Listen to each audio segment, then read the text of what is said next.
我有一位外籍朋友，佢喺香港工作，佢好鍾意學中文，好用心學。佢又鍾意食粵菜，尤其係點心、蝦餃、燒賣、叉燒包，樣樣都啱佢。有一日佢問我：生嚿叉燒好過生你係咩意思啊？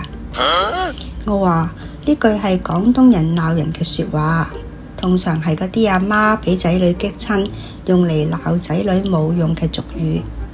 意思係連嚿叉燒都有用過你，起碼嚿叉燒我都可以食。我個朋友話：I see。咁仲有冇一啲鬧人嘅説話係同食物有關㗎？我話有。如果話人冇出息、怕事、膽小，就用蛋散呢種食物，因為蛋散一碰就碎。仲有豬油，係鬧人辦事慢吞吞冇效率。一嚿飯係形容一個人傻傻地，有啲蠢。食塞米係鬧人一事無成，蠢鈍如豬。嗰個朋友話 Interesting。大家好，我係是非人。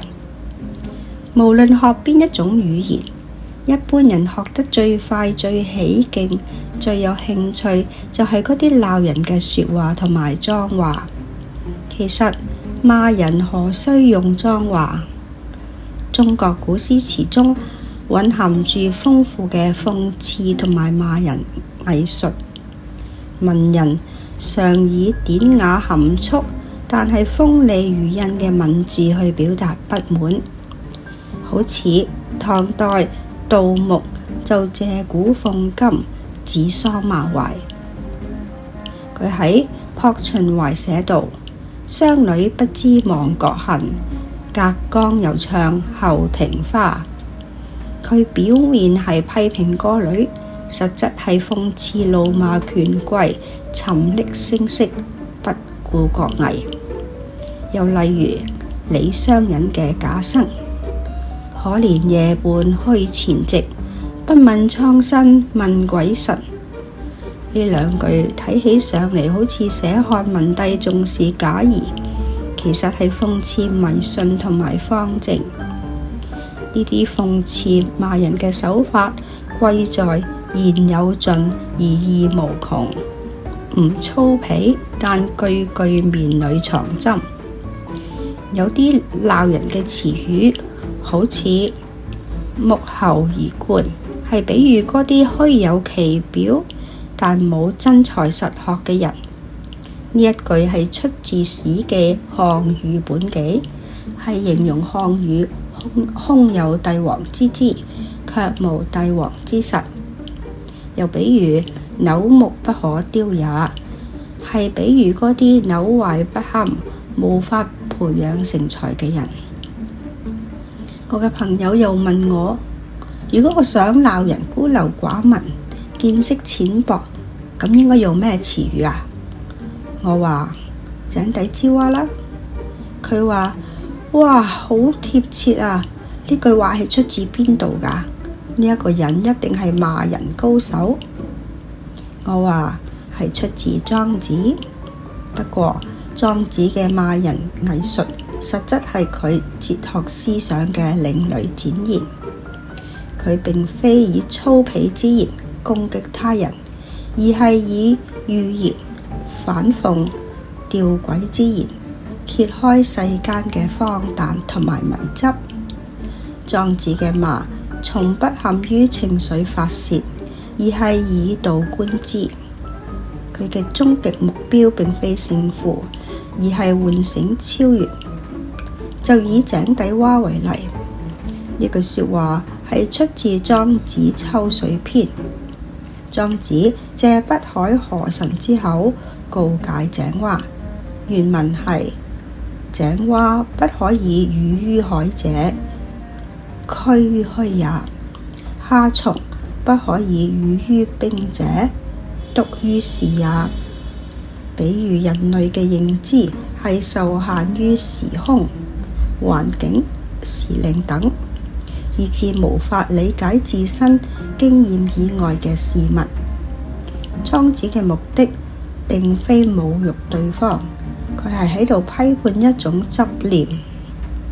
夏蟲因生命週期短暫而無法經歷冬季，與其強行與之論兵，雙方就會陷入冇意義嘅爭辯。與其話莊子係罵人，不如話莊子係對人類認知有局限性嘅悲憫同埋提醒。我個朋友聽完我講莊子之後就講：哇，莊子真係好叻好勁啊！我冇莊子咁高嘅文學水準，有冇啲鬧人用嘅成語講啲嚟聽下，等我學下？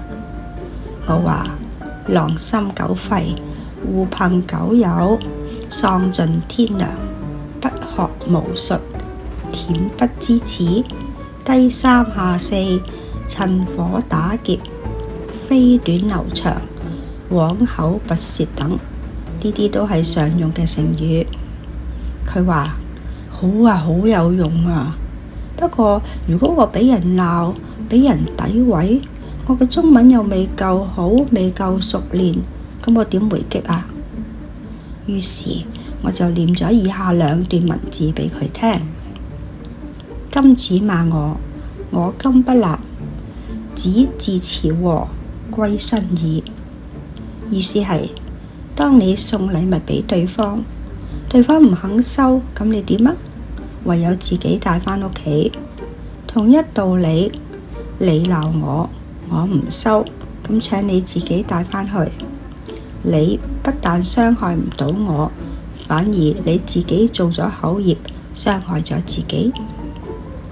我繼續講，如果有人毀謗你，又仰天而唾，唾不至天，還從己墮，逆風揚塵，塵不自彼，還笨己身，言不可毀，禍必滅己。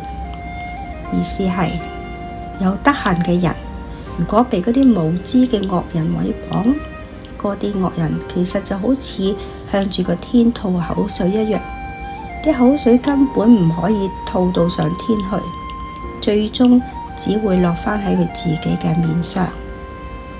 個朋友聽完呢兩段文字，即刻舉起大拇指話：真有智慧，太好啦！呢兩段文字係出自邊度㗎？我話佛說42章經。今日嘅分享到此為止，請按讚、轉傳、訂閱及按小鈴鐺，多謝你哋嘅收聽，下一輯再見。